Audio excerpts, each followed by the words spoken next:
membawa makanan sehat seperti nasi, telur, susu.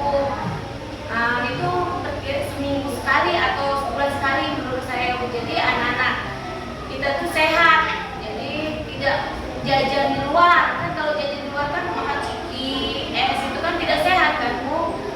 Menurut saya itu nggak sehat dan nggak sempurna. Jadi kita bisa lihat menu makanan mereka. Biasanya anak merasa bosan.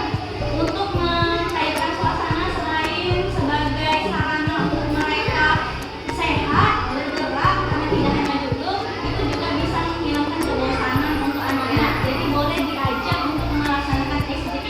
Contoh SDP minggu banyak, nanti kita bisa mengadakan pelatihan untuk guru-guru SDP apa yang sangat cocok di dalam kelas, itu juga boleh. Selanjutnya, bagaimana Bapak Ibu untuk melaksanakan program sekolah sehat ini? Saya ingin mengajak Bapak Ibu semuanya untuk mengajak anak-anak, kemudian menasihati anak-anak, kemudian sebagai contoh teladan kepada anak-anak juga bagaimana cara kita menerapkan membuang sampah pada tempatnya. Karena kalau kita hanya menyuruh anak-anak membuang sampah pada tempatnya, tetapi kita tidak menjadi teladan, kita tidak membuang sampah itu pada tempatnya juga, atau kita tidak mencontohkan kepada mereka, mereka akan berpikir ibu hanya menyuruh saja. Jadi saat mereka membuang sampah, itu saat kita yang melihat tanpa ada kesadaran pada diri mereka. Tapi kalau kita memberikan contoh teladan saat kita berjalan, ada sampah lebih baik kita ambil juga dan kita buang. Nanti di sana ada pasang mata anak yang akan melihat, oh ibu itu juga buang sampah. Berarti kalau ibu buang sampah, aku juga harus ikut. Itu secara tidak langsung memberikan contoh kepada mereka tanpa kita hanya menyuruh mereka. Di saat ada sampah kita buang. Nanti anak-anak itu akan ikut. Ibu buang sampah, berarti aku juga buang sampah. Sama seperti pepatah, guru itu dituduh dan ditiru. Apapun yang kita lakukan itu pasti ditiru oleh anak-anak kita. Apalagi itu adalah perbuatan yang baik. Selain itu, selain sekolah sehat ya, saat kita bertemu mereka, kita saling sapa dan menyapa. Itu. Bagaimana Bapak Ibu, apakah itu kita bisa lakukan? Bisakah kita melakukannya dan menerapkannya di sekolah kita ini nanti? Itu adalah kerjasama kita bersama-sama. Nama saya Neni Murhadianti. Seperti yang Ibu sudah sampaikan tadi tentang pengelolaan sampah, biasa memberikan contoh kepada anak tadi kan. Ada baiknya kita memberikan atau melakukan sosialisasi kepada siswa pemahaman tentang memilah sampah. Kan di sekolah kita ini sudah disediakan tempat sampah yang berbeda kan, untuk sampah organik dan sampah organik. Nah, alangkah baiknya kita sosialisasikan kepada anak-anak untuk membedakan yang mana sampah organik dan yang mana sampah anorganik.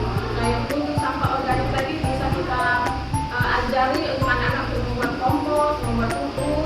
Lalu untuk sampah anorganiknya seperti plastik-plastik bekas itu bisa kita kumpulkan atau kita buang, selanjutnya kita jual ke bank sampah. Atau bisa juga kita membuat hasil aja.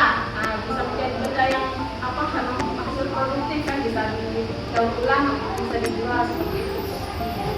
Terima kasih kepada kita ya, ibu-ibu dan bapak guru semuanya. Tadi ada ide dari teman kita lagi bahwa kita bagaimana cara kita mensosialisasikan kegiatan ini kepada siswa-siswi kita agar mereka paham dan mengerti mana sampah organik dan mana sampah anorganik. Karena anak-anak biasanya membuang sampah itu di dalam satu potong sampah yang sama, mau itu organik, mau itu anorganik. Jadi mereka tidak paham mana yang organik dan anorganik.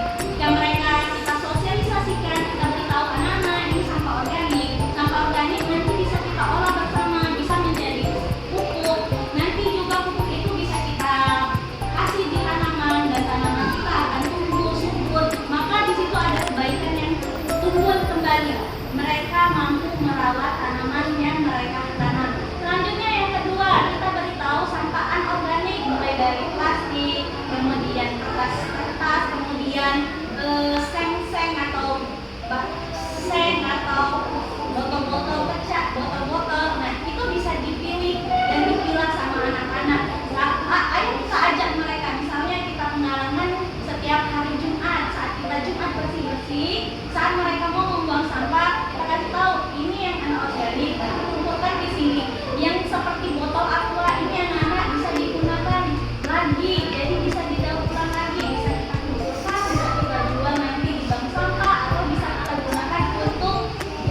Wabillahi taufiq wal hidayah. Wassalamualaikum warahmatullahi wabarakatuh.